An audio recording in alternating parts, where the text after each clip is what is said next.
Hey everybody, so it looks like this might be about the last lighting video. Got power connectors on the bottom there, and then I got them up here on the top. So let me show you what I did. Went off to the train store, picked up a bunch of these small sections of track. It's what, 2 inches maybe or so. Pulled all the rails off them, and then took the power leads from the wall wart, soldered the wire into one end, leaving the far end to be able to slide onto the track and off.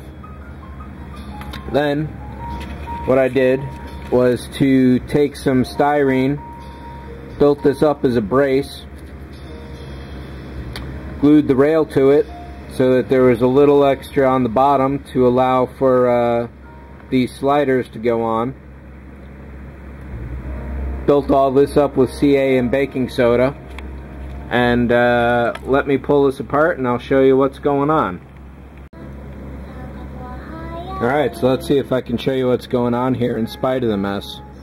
So here we've got the positive rail, which leads right to the positive bus there. We've got the negative rail, which goes off to the negative bus. So that's connected with the styrene at the bottom, like I mentioned, and that's baking powder and CA welded in there, so there's lots of stability on these and they're not going anywhere. So each of those two lines leads up to the top here to these buses. So here we've got the negative rail, and here we've got the positive rail.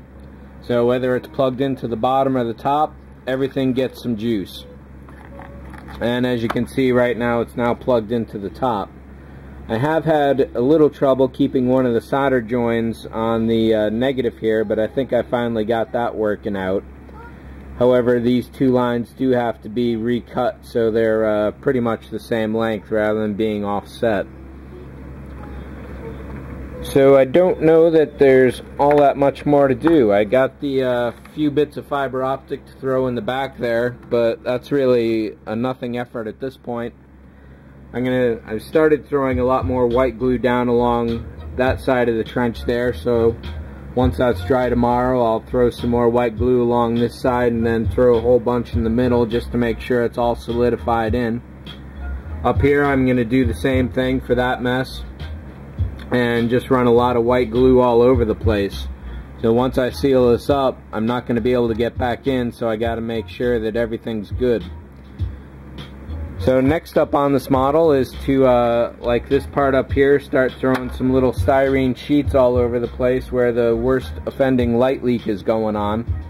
And then at that point, I'll be starting to shoot this with some paint, so we'll see how that goes. Alright, so here's an external shot of those two rails on the bottom. There's a magnet on this far side here, so I should be able to cover that up just like I'll be covering this one with a little piece of metal over that. I don't expect there will be any conductive issues because these are inset compared to the bottom.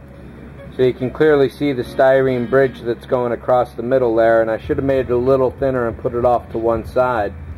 Initially I was going to put one rail on each side of it, but I ran out of room on this far side here. I also had a little trouble when I got too much super glue and baking soda on the connector part of the rail as well. So I had to pull these out and do them a second time, and that finally worked. So I'm thinking that's pretty much it for this guy. Let's see if I can get a better shot of the top here.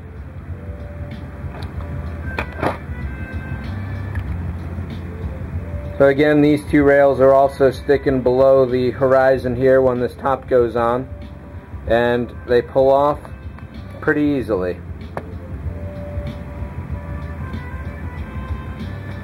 So I had no problems getting these done, and this was the first set that I did.